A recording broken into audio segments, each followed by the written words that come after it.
Welcome back to my YouTube channel. It is very grey and miserable here in the UK at the moment.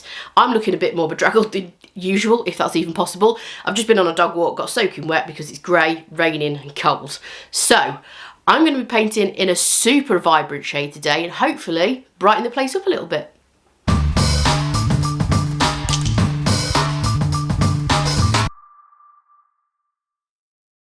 So this is the little piece that I'm going to be painting today. It's a bamboo and rattan retro console table.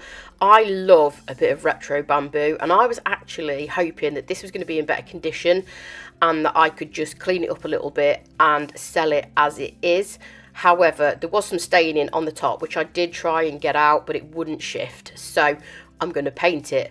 First I'm going to clean it with Dixie Belle's White Lightning as always, and just make sure if you've got anything like rattan that you are scrubbing in all the little pieces. Sometimes if it's really dusty as well, grab your vacuum and just hoover out any dust that's settled in the rattan. I've already done a piece, or I should say pieces. I've done a pair of bedside tables a few years ago that were bamboo and rattan that I will link the video now if you want to go and have a look at those. I didn't use a primer with those particular bedsides because the finish had already worn quite off, and it wasn't quite as shiny as this finish. So for this piece I am using a primer. This is Dixie Belle's Bond Emboss, and it's an all-in-one primer. It's the only primer you will ever need for any furniture project. So it's a stain blocking, an odour blocking and an adhesion primer all in one. So whatever you need a primer to do, this is pretty much it. It's also a water-based primer, so it doesn't smell, there's no horrible chemicals, it's very easy to clean up, and it's really easy to apply as well. You can get a really nice finish with this, and paint applies lovely over this primer.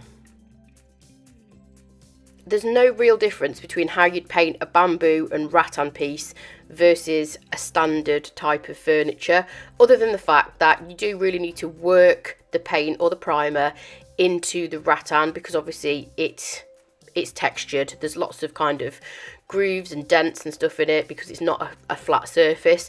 You might use a little bit more product as well, so I'm just loading my brush a little bit more and just making sure that I'm really working that primer into all the little grooves and dents and dimension. So Bond Emboss primer requires you to do 2 coats, and then after the second coat is done you need to leave it for 24 hours before you can apply your paint. That's just because it's a water-based product and you need to make sure it's dried down completely before you apply your paint. This is just a little close-up of the top there, just to show you how I'm working the primer into the rattan top. Just work in small areas, take your time, wiggle your brush lots and lots of different directions, and then just go over the top once you've got that coverage and just smooth it all out.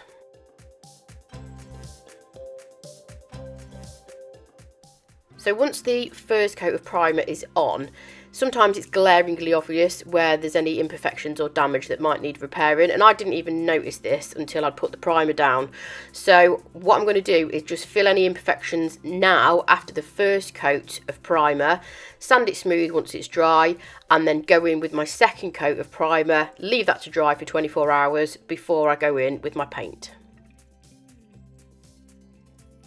So let's just pretend 24 hours has passed. We'll jump straight into painting. This is a colour and a half. This is Dixie Belle's Peony, and it's from the chalk mineral paint range, and it is a very vibrant hot pink. As you noticed, I'm working on the piece upside down first. I usually do that. Make sure I've got all the pieces that are facing upwards when it's upside down, and then I can just flip it over and concentrate on the other parts while the underneath is drying. That way you're not flipping it over onto wet paint. And the same thing applies for this really, and there's no difference to how you'd apply this onto a standard piece of furniture versus bamboo and rattan, other than the fact that I'm going to use a little bit more water than usual to thin the paint down slightly.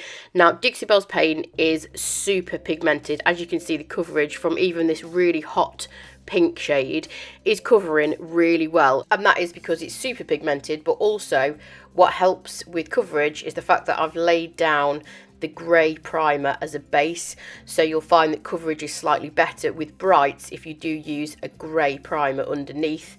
and you just build the coverage up that way. So I've used slightly more water in my mister bottle and just sprayed the surface. You don't want it dripping wet because it's just going to run all over the place and take ages to dry, but I'm just using slightly more water than usual, and again just working it into the rattan. That's the only real difference, is you'll perhaps use a slightly bit more paint, and also your technique on how you apply it onto the surface is slightly different, because as you can see here, I'm kind of swirling it in all different directions, and then once it's covered I just go back over the top and kind of smooth it out. Now I really like doing a high gloss finish on these pieces, and I usually use Dixie Belle's clear coat in gloss. However, I went to my stash, haven't got any, and I'm very impatient, so I got this aerosol tin that was in my stash, and it was horrible. It stunk, it was horrible, wouldn't recommend. I would go back to using Dixie Belle's clear coat in gloss anytime, but as you can see the results very similar. It's given me a glossy finish, and that helps reflect the light, which makes the colour really pop, as opposed to using a matte or a satin. And this is the final look. Just a very short video for you today, but I hope you like the finished piece. As always, thank you for watching the video today. I hope you enjoyed it, and I hope you found it useful as well. Make sure you are subscribed to my YouTube channel, and I will catch you next time. Bye!